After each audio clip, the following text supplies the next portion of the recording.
Hi hello good morning everyone. இன்னைக்கு காலையிலே வந்து கேரளாவோட ஸ்பெஷலான மத்தி மீன் வந்து வண்டி வந்துருச்சு. ஸோ அதனால மத்தி மீன் எல்லாம் வாங்கியாச்சு. உங்களுக்கு எல்லாருக்கும் கேரளா ஃபுட்டும் கேரளா பிடிச்சிருந்தா கண்டிப்பாக என்னோட சேனலை சப்ஸ்கிரைப் பண்ணி வச்சுக்கோங்க. இப்போ வந்து தக்காளி, வெங்காயம், நெல்லிக்காய், உருளைக்கிழங்கு எல்லாமே வாங்கிட்டு வந்த கையோடையே நெல்லிக்காய் வந்து உப்பில் போட்டே ஆகணுன்ட்டு இப்போ உப்பில் போடுறதுக்காக நல்ல கோட்டன் துணியால் நல்ல நெல்லிக்காவை கழுகி சுத்தம் பண்ணிட்டு கோட்டன் துணியால் நல்லா தொடச்சி எடுத்துக்கிறேன்.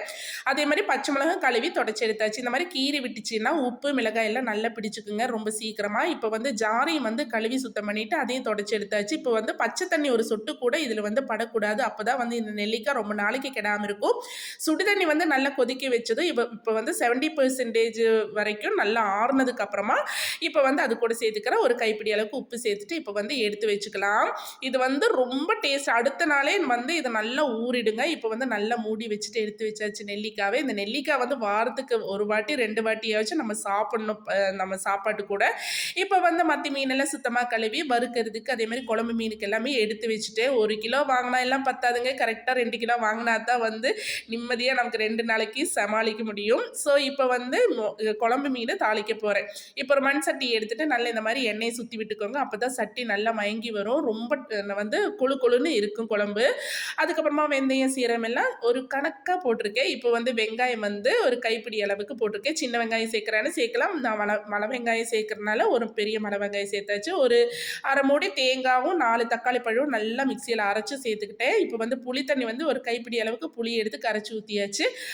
அதுக்கப்புறமா மஞ்சள் தூள், மிளகாத்தூள் வந்து மஞ்சள் தூள் 1/2 ஸ்பூன், மிளகாத்தூள் வந்து ஒரு 2 ஸ்பூன் போட்டிருக்கேன். தனியாத்தூள் வந்து ஒரு 1.5 குட்டி ஸ்பூனில் போட்டிருக்கேன். இப்போ வந்து நல்லா மிக்ஸ் பண்ணி நல்லா கொதிக்கட்டும். இது நான் வந்து வதக்க எதுவுமே இல்லைங்க. வெங்காயம் மட்டும்தான் வதக்கியிருப்பேன். அதுக்கப்புறமா கல்லுப்பெல்லாம் சேர்த்து நல்லா மூடி வச்சுக்கலாம். நுர கட்டும்போது இப்போ வந்து நம்ம மீனை வந்து சேர்த்துக்கலாம். ஒரே கொதி தாங்க. இந்த மீன் வந்து சுத்தமாக வெந்துடும். அதுக்கப்புறமா என்னங்க நல்ல பச்சை தக்காளி, அதே மாதிரி பச்சை மிளகாய் எல்லாம் கட் பண்ணி சேர்த்துக்கிட்டு இந்த நல்லா வாசனையாக இருக்குது இந்த பச்சை மிளகாய். அதே மாதிரி ஒரு கைப்பிடி அளவுக்கு கருவேப்பிலை சேர்த்துக்கிறேன். இப்போ நம்ம வந்து குழம்பு ரெடி ஆயிடுச்சு. இவ்வளோ சிம்பிளான குழம்பு நீங்கள் எங்கேயுமே பார்த்துருக்க மாட்டீங்க. ஆனால் எவ்வளோ வதக்கினாலுமே இந்த குழம்புக்கு இந்த டேஸ்ட் வந்து கிடைக்கவே கிடைக்காது. நீங்களும் ட்ரை பண்ணி பாருங்கள் கேரளா ஸ்டைலு இந்த மாதிரி.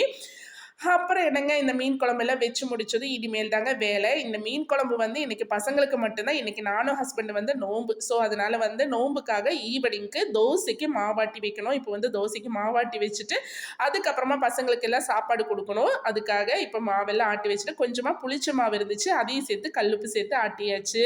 மீன் குழம்பு வச்சனால ஈவினிங் வந்து எனக்கு கொலா புட்டு சாப்பிடணும் போல் இருந்துச்சு. சரி நைட்டுக்கு வந்து கொலா புட்டு செய்யலாமேன்ட்டு மீன் குழம்போடு சேர்த்து சாப்பிட்றதுக்கு சூப்பராக இருக்குன்னு இப்போ சாப்பாடு சமையல் எல்லாமே ஆயிடுச்சு. பசங்களுக்கு சாப்பாடு கொடுக்க போகிறேன். உங்களுக்கு எல்லாருக்கும் கேரளா ஃபுட்டு கேரளாவும் என்னோட வீடியோவும் கண்டிப்பாக பிடிச்சிருக்குன்னா கண்டிப்பாக என்னோட சேனல் சப்ஸ்கிரைப் பண்ணி சப்போர்ட் பண்ணுங்கள். பாய். நெக்ஸ்ட் வீடியோவில் மீண்டும் சந்திக்கலாம்.